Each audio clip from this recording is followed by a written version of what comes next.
हिंदुस्तान को जोड़ने का काम कर सकता है, वो नहीं करेगा तो हटा दिया जाए। और 3 महीने में ये देश इनको समझाने जा रहा है कि देश ऊपर है, आप नीचे। प्रधानमंत्री यूं नहीं बोल सकता है, आज प्रधानमंत्री यूं बोलता है।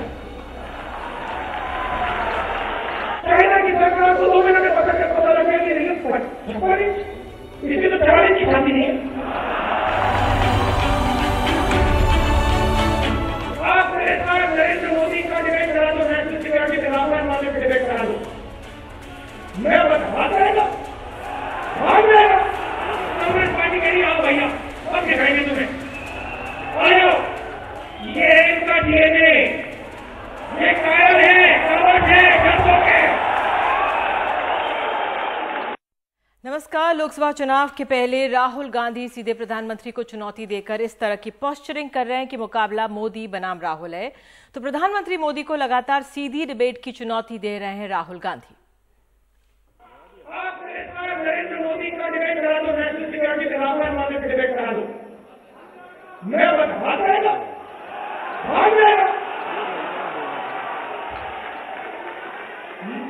मेरा कहना है कि ये डरपोक व्यक्ति है, मैं इसको पहचान लिया हूं, ये डरता है। जब इसके सामने आदमी खड़ा होता है कि मैं नहीं करूंगा पीछे, क्या करोगे? नरेंद्र मोदी जी करेगा।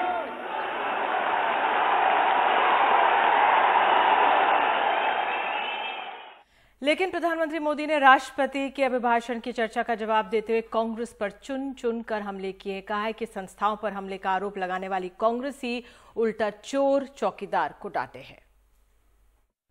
आपने कहा मोदी संस्थाओं को खत्म कर रहा है,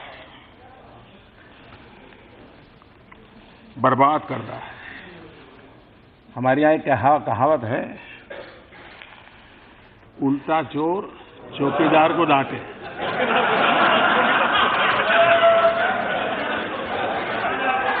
देश में आपातकाल थोपा कांग्रेस ने, लेकिन कहते हैं इंस्टीट्यूशन मोदी बर्बाद कर रहा है।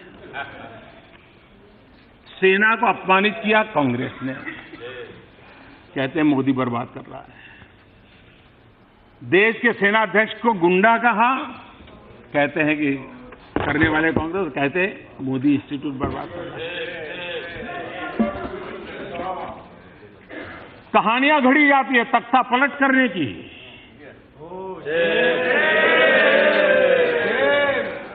और मैं मानता हूं कि बहुत बुरा किया हम लोगों ने, हम एक जिम्मेवारी के लोग हैं। राहुल जितने आक्रामक हैं, प्रधानमंत्री मोदी भी उतनी ही आक्रामकता से जवाब दे रहे हैं। उन्होंने नाम लिए बिना रॉबर्ट वाड्रा पर भी निशाना साधा, जिनसे मनी लॉन्ड्रिंग के केस में ईडी 2 दिन से लगातार पूछताछ कर रही है। हमने आकर के कानून किया और बेनामी संपत्तियां जब्त हो रही है, उसी के कारण लोग परेशान हैं और प्रॉपर्टी निकल रही है। कहां कहां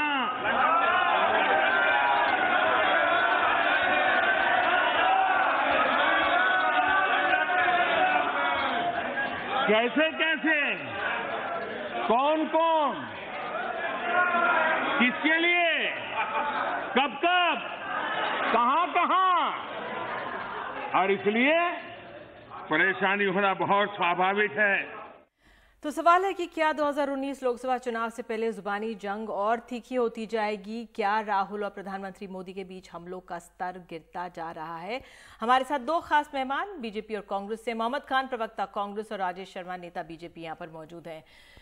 आज राजेश जी, प्रधानमंत्री भी अग्रेसिव थे, राहुल गांधी भी अग्रेसिव थे, सुबह राहुल गांधी थे, कौन ज्यादा सक्षम नजर आ रहा है? ये जो पोस्चरिंग हो रही है, इसमें कौन सी पोस्चरिंग हो रही है तो देश की जनता जानती है कौन ज्यादा कहीं ना कहीं एग्रेसिव या ज्यादा कैपेबल नजर आ रहा है। कैपेबिलिटी लोगों ने देखी भी है, उनकी बातें लोगों ने सुनी भी है और उनको पता है कि उनके अंदर कितना विजन है, उनके अंदर कितनी सोच है। वो सारी चीजों को हम क्या डिस्कस करें। इस प्रधानमंत्री ने इस देश की एक इमेज पूरे वर्ल्ड में आज स्थापित करी है। आज राहुल गांधी ने भी बहुत आक्रामक रुख और तेवर अपने दिखाए, जो पोस्चरिंग थी उनकी इनैक्ट करते हुए एक तरह से ड्रामा भी कहा लोगों ने। मैम, अगर आप तमाशा की परिभाषा जानना चाहती हैं तो आज जो पार्लियामेंट में हुआ वही देख लीजिए। वही घिसी पीटी स्पीच, बार बार वही सुनने को मिलता है। 4.5 साल से यही सुनते आ रहे हैं। अगर आप मुझे इजाजत दें, बहुत ही संक्षेप में मैं 4 चीजें बोलूंगा उस स्पीच को लेके। सबसे पहले तो मैं बोलूंगा, मोदी जी बोलते हैं मेरी बड़ी काबिल सरकार है, बड़ी कामयाब सरकार रही है। तो मैं पूछूंगा साहब नौकरियां किधर है? एनएसएसओ कह रही है कि 35 साल में सबसे कम नौकरियां हैं। दूसरा सवाल, आप बोलते हैं आपकी पारदर्शी सरकार है। साहब आपने आज तक कोई प्रेस कॉन्फ्रेंस नहीं की। तीसरी बात, ये पूछ रहे थे एक करके, ये चुनावी भाषण नहीं, खत्म कर लेता हूं, पारदर्शिता पे ले आते हैं। देखिए नहीं, आखिर में एक और ऐड कर लेता हूं और आप उसका भी जवाब दे दें। आप कहते हैं मेरा दामन साफ है, बाकी सब भ्रष्ट है। अगर आपका दामन इतना ही साफ है तो जेपीसी से क्यों भागते हैं? आपके 4 उद्योगपति मित्र, आपके मेहुल भाई, आपके सांदे सहारा, आपकी नीरव मोदी देश छोड़ के भाग गए। आज रफाल पे बोला ये प्रधानमंत्री ने, रफाल पे बोला ये प्रधानमंत्री ने। कांग्रेस का ये आरोप लगाता रहा है कि प्रधानमंत्री नहीं बोल रहे हैं। छाती है, लाल आंखें, तो जेपीसी में आए। हर सरकार ने इनसे पहले हिम्मत दिखाई और जेपीसी की स्थापना की है।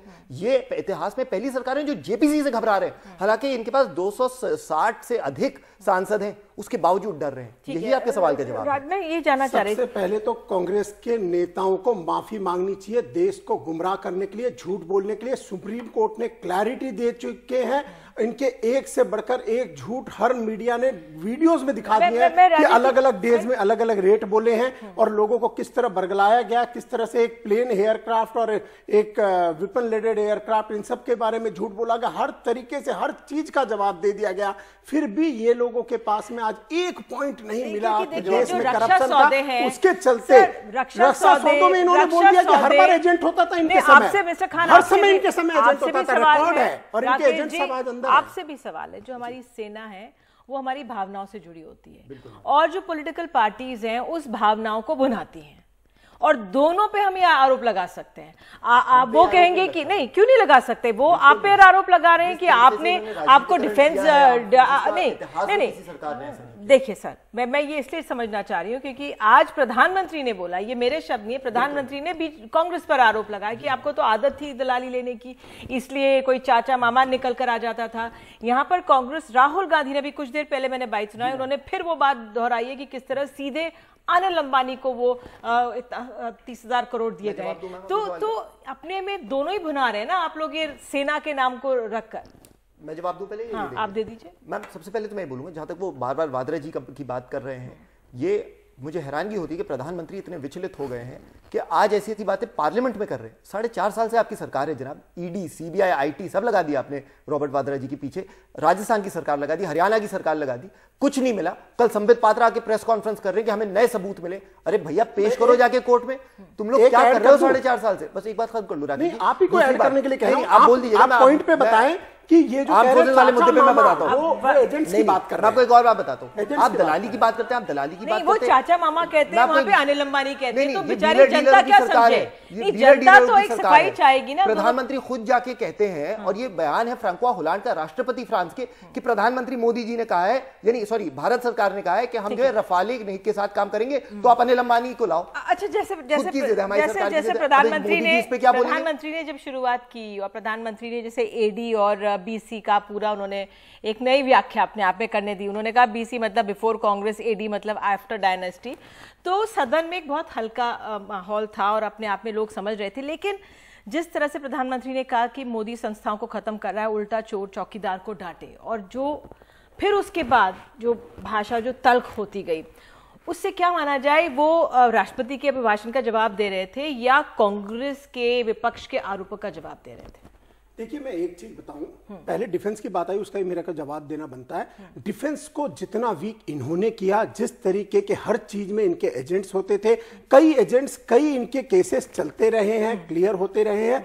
आज एक बहुत क्लैरिटी के साथ में जब इन्होंने 30 साल में एक लेटेस्ट एयरक्राफ्ट अगर इंडिया की डिफेंस को नहीं देना चाहते, और आज भी अगर कोई खरीदारी हो रही है उसमें भी अड़चन डालना चाहते, इन्होंने डिफेंस को बर्बाद किया।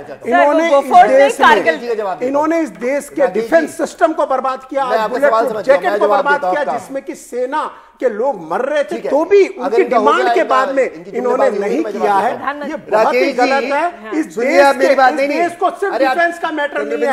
आज कोई भी एरिया ले ले, आज अगर ये संवैधानिक संस्था की बात कर रहे हैं, संवैधानिक संस्था में उन्होंने जो कहा कि गुंडा कहना सेना अध्यक्ष को, इम्पीचमेंट लाना चीफ जस्टिस के अगेंस्ट, ये सारी चीजें आज इलेक्शन कमीशन को इन्होंने गलत कराना, ये सारी चीजें इन्होंने करी है। इनकी सर मानी चाहिए। प्रधानमंत्री इजाजत प्रधानमंत्री आज 2 घंटे बोले तो काफी हमारे पास समय की वो है, हमें कुछ ब्रेक्स भी लेने, एक ब्रेक लेते हैं, तुरंत लौटेंगे, बने रहिए हमारे साथ।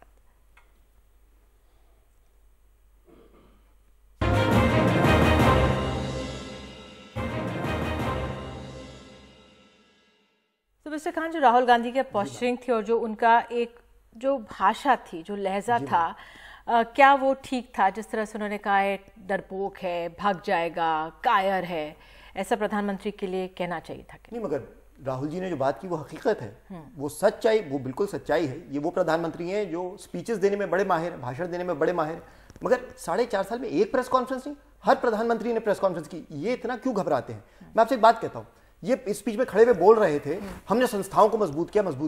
मुझे यकीन हो गया उस वक्त कि मोदी जी को जमीनी हकीकत से इतने दूर चले गए हैं कि अब इनका कोई वास्ता ही नहीं है आम लोगों से। 4 आर्थिक सलाहकार इस्तीफा दे चुके हैं सरकार में, 2 आरबीआई गवर्नर जा चुके, पिछले हफ्ते सीएसओ के जो चीफ्स हैं, 2 बड़े वरिष्ठ अफसर, वो इस्तीफा देके जा चुके, सीबीआई तहस नहस हो चुकी, पूरा देश सवाल कर रहा है और मोदी जी कह रहे हैं मैं संस्थाओं को मजबूत बना रहा हूं। लेकिन प्रधानमंत्री ने कहा है कि मैं डराऊंगा उन लोगों को जो देश लूट रहे हैं। इनसे कोई नहीं डर रहा। ये बात करते हैं दलालों की। सच्ची बात ये है, ये बार बार जो लफ्ज इस्तेमाल करते हैं, इन्हें अपने दामन में झांकना चाहिए। हमें आपत्ति नहीं थी कि आप जहाज खरीदिए, अरे हमने वो डील एस्टैब्लिश की थी। हमें आपत्ति है जब आप भ्रष्टाचार कर रहे हैं, जब आप खुद एक प्राइवेट उद्योगपति की आप दलाली कर रहे हैं, तो हम तो सवाल उठाएंगे, विपक्ष की जिम्मेदारी होती है। आज तक जवाब नहीं दे रहे ये लोग, हिम्मत नहीं है। रॉबर्ट वाड्रा जी की बात कर रहे हैं, इधर-उधर की बातें कर लेंगे, जो पीएम को अपने तरफ से बोलना था वो उन्होंने बोला, विपक्ष के आरोपों का जवाब देने के लिए नहीं बोला। उन्होंने जो अपने आरोप लगाने थे विपक्ष पे लगाए। पहले तो देश की जनता देख रही है राहुल गांधी जी से उम्र में कितने बड़े हैं, ये डरता है, ये डरपोक है, ऐसी सभ्य भाषा हमारे यहाँ अगर यूज होती है और लोगों की जनता को पसंद आती है, इनको नेता की भाषा पसंद आती है, बहुत अच्छी बात। दूसरी बात है, ये कह रहे कि ये डील हम कर रहे थे, तो ये डील को लटका करके 10 साल में डील करी नहीं इन्होंने। आप सुनिए, डील करी नहीं इन्होंने, डील पे झूठ बोलेंगे, जो पूछ रहा हूँ डील क्यों नहीं करी? अरे मैं बताऊं, इन्होंने डील नहीं करी, इन्होंने डील नहीं करी। 2015 में तुमसे किसने कहा था डील बदलो, किसने कहा था 3 गुना दाम पे जहाज लो, किसने कहा था हेल्थ को हटाओ, प्राइवेट उद्योग बनाओ? अरे जवाब दो। इधर की बातें करते हो, सेना की आड़ में छुपो, अपनी ओछी राजनीति करते हो, शर्मिंदा होना चाहिए तुम्हें। देश को बेचने के लिए लगे हुए हो तुम अपने उद्योगपति दोस्तों के लिए। हम छोड़ेंगे नहीं। अरे तुम्हारा पर्दाफाश करेंगे, सड़कों पे तुम्हें बदनाम करेंगे, पार्लियामेंट में बदनाम करेंगे और टीवी चैनलों पे तुम्हें बदनाम करेंगे, दिखाएंगे तुम्हारा पर्दाफाश करेंगे, दिखाएंगे जनता को तुम्हारी हकीकत। बिल्कुल बोलेंगे। गरिमा आप अपने प्रधानमंत्री से बोलिए, वो रखें मिस्टर खान, राजेश जी, अब देखिए, आप लोग मिस्टर गडकरी जी की तारीफ करते तो उन्होंने खड़गे जी की तारीफ कर दी, तो ये तो अपने आप चलता रहेगा। लेकिन अगर मैं आप लोगों को ना लड़ाऊं, लेकिन मैं ये पूछना आप लोगों से चाहूं कि भाई प्रधानमंत्री ने, आप लोग महागठबंधन मतलब लोग बना रहे हैं, प्रधानमंत्री ने कह दिया वो महामिलावट है, तो जो विपक्ष काम कर रहा है उसी पर प्रधानमंत्री का फोकस था। मैं जब बोलूं तो बीच में ना बोले, गरिमा जाने ही कम से कम गरिमा तो क्या समझे, अदरवाइज डिबेट में प्रधानमंत्री मैं आज आपको एक चीज बता दूं बहुत क्लैरिटी के साथ में, ये महामिलावट किस चीज की है। आज ये सारे लोग फंसे हुए लोग हैं, लोगों को पता है चारा घोटाला किसने किया। आज आम आदमी पार्टी उनके विरोध में बड़े बड़े फाइलें दिखाती थी, वो भी आज साथ खड़ी है। ये सब के सब लोग जो फंसे हुए हैं, ये एक साथ हो रहे हैं।